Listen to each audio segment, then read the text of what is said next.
Hello friends, CB Mary stream চ্যানেলে আমি তোমাদেরকে ওয়েলকাম জানাচ্ছি। যারা ম্যাকআউট ইউনিভার্সিটি থেকে বিটেক পড়ছো, বিটেক যারা এবারে ফোর্থ সেমেস্টারের স্টুডেন্ট, তোমাদের ফোর্থ সেমেস্টারে আমি আজকে যেটা বলতে চাইছি, এর আগেও বলেছি, ফোর্থ সেমেস্টারটা কিন্তু বিসিএ 4 বছরে আমাদের 8টা সেমেস্টারের মধ্যে সব থেকে টাফেস্ট সেমেস্টার। কারণ এই ফোর্থ সেমেস্টারে তোমাদের অটোমাটা আছে, তারপরে ডিসক্রিট ম্যাথামেটিক্স আছে, আর design and analysis of algorithm আছে, আর একটা আর্কিটেকচারের পেপার আছে যেটা অ্যাডভান্স আর্কিটেকচার। তো এই ফোর্থ সেমেস্টার কিন্তু আমি বরাবর বলেছিলাম তোমাদের পরীক্ষা হয়ে যাওয়ার পরই শুরু করে দিতে, মানে ফেব্রুয়ারি মাস থেকেই আমি শুরু করে দিতে বলেছিলাম। ব্যাপারটা হচ্ছে যারা থিওরির ভরসায় থাকো তারা কিন্তু অসুবিধা হবে, কারণ এই অটোমাটাতে থিওরি বলে কিছু নেই, ডিসক্রিট ম্যাথসে থিওরি বলে কিছু নেই, ডিজাইন অ্যান্ড অ্যানালিসিস অফ অ্যালগোরিদমেও থিওরি বলে কিছু নেই। তাহলে কি হবে? কারণ এখানে তোমায় শিখতে হবে, ঠিক আছে? অটোমাটা তোমাকে এখানে context free grammar, push down automata তৈরি করা, টিউরিং মেশিন তৈরি করা, এগুলো শিখতে হবে। এগুলো যদি তুমি না শেখো তুমি করতে পারবে না। ডিসক্রিট ম্যাথামেটিক্সও তাই, ওখানে তো পুরোপুরি অঙ্ক। আর ডিজাইন অ্যানালিসিস অফ অ্যালগোরিদমেও কিন্তু অঙ্ক আছে, এটাও পুরোপুরি অঙ্ক, এবং এটা অ্যালগোরিদম অ্যানালিসিস। তো সেক্ষেত্রে এটা মানে সময়টা কম, এটা আমি এর আগেও বলেছি, সময়টা সত্যিই কম। আগে থেকে পড়া শুরু করবে বলতে তুমি যদি ফেব্রুয়ারি মাস থেকে শুরু করতে তাহলে কিছুটা হলেও এগোতো। তো সেই জন্যই বলছি এখন মানে সময়টা এত কম, এই কম সময়ের মধ্যে ফোর্থ সেমেস্টারের সাবজেক্ট কিন্তু মানে প্রিপারেশন নেওয়াটা সত্যি ডিফিকাল্ট। তাও মানে অটোমাটাতে আমি বলবো যে যেগুলো আমাদের আছে, যে মানে ডিএফএ আছে, এনডিএফএ আছে, এটা পড়তেই হবে।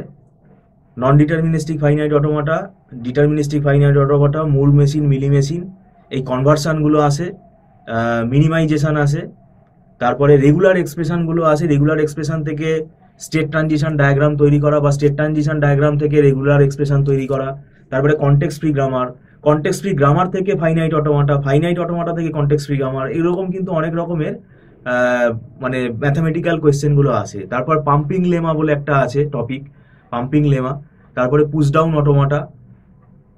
টিউরিং মেশিন হয়তো তুমি সময় পাবে না, টিউরিং মেশিনটা পরে, টিউরিং মেশিন হয়তো তুমি অল্টারনেট পেতে পারো, কিন্তু এইগুলো আগে করে নেবে। টিউরিং মেশিন সবার লাস্টে, তো টিউরিং মেশিন সবার লাস্টে, এইগুলো আগে করো। তো এইগুলো করলে কনটেক্সট ফ্রি গ্রামার তো আসবেই, কনটেক্সট ফ্রি গ্রামারের বিভিন্ন টাইপগুলো তোমাকে করতে হবে। তো অটোমাটাটা এইভাবে পড়ো। আর ডিজাইন অ্যানালিসিস অফ অ্যালগোরিদমের মধ্যে ডায়নামিক প্রোগ্রামিং ভালো করে করতে হবে।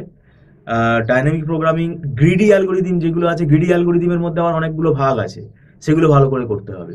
আর কমপ্লেক্সিটি অ্যানালিসিস, ঠিক আছে, অ্যাসিম্পটোটিক নোটেশন দিয়ে কমপ্লেক্সিটি অ্যানালিসিস, মাস্টার থিওরেম কি করে অ্যাপ্লাই করতে হয়, এগুলো ভালো করে করতে হবে। ঠিক আছে, এগুলো ভালো করে পড়ো। আর যদি মনে হয় যে টিউশন গাইডেন্স দরকার, তাহলে সেটা কন্ডিশন বেসিসে যতটা হবে ততটা করেই পরীক্ষা দিতে হবে, কারণ এই সিলেবাসটা 2-2.5 মাসে কিন্তু সাধারণভাবে আমরা এটা নেই না স্টুডেন্ট, কেননা এটা পুরোপুরি ম্যাথামেটিক্স বেসড সাবজেক্ট। এই 3টে সাবজেক্টই ম্যাথামেটিক্স বেসড। তো আমি তোমাদেরকে এই মানে ছোট্ট ভিডিওর মধ্যে আর কতটা বলবো, যতটুকু পারলাম ইম্পর্টেন্ট জায়গাগুলো বললাম। পরে আবার আমি অন্য কোনো সময় আবার কিছুটা বলে দেবো যে কোন কোন জায়গাগুলো তোমাদেরকে জোর দিতে হবে। অ্যাকচুয়ালি আমাদের এখানে তো নোটস আছে, আমরা নোটস থেকে পড়াই, কারণ এগুলো কিন্তু বইয়ের ভেতর তুমি সব পাবে না। এগুলো আমাদের সব সলভ করা নোটস আছে, সেগুলো আমরা এগুলো প্রোভাইড করি। আর কেউ নোটসের জন্য আমাদেরকে আবার ফোন করো না, কারণ আমাদের স্টুডেন্টকেই আমরা পড়ানোর সময় শুধু শুধু নোটসটা প্রোভাইড করি, কারণ নোটস নিয়ে সে কিছু করতে পারবে না। পাম্পিং লেমা সে নোটস দেখে কি বুঝবে? কিছুই বুঝবে না, তাকে যদি না শিখিয়ে দেওয়া হয়। বুঝতে পেরেছো? সবার মেরিট তো সমান না। হ্যাঁ, কিছু স্টুডেন্ট তো তারা নিজেরা সেলফ স্টাডি করে বুঝতে পারে, সেটা অবশ্যই, সেটা বরাবরই আছে, সব সব ক্ষেত্রেই রয়েছে, আমাদের সময়ও ছিল। তো সেক্ষেত্রে আমাদের অনেক বন্ধু বান্ধবের মধ্যেও ছিল, তাদের থেকে আমরা আবার একটু শিখতাম।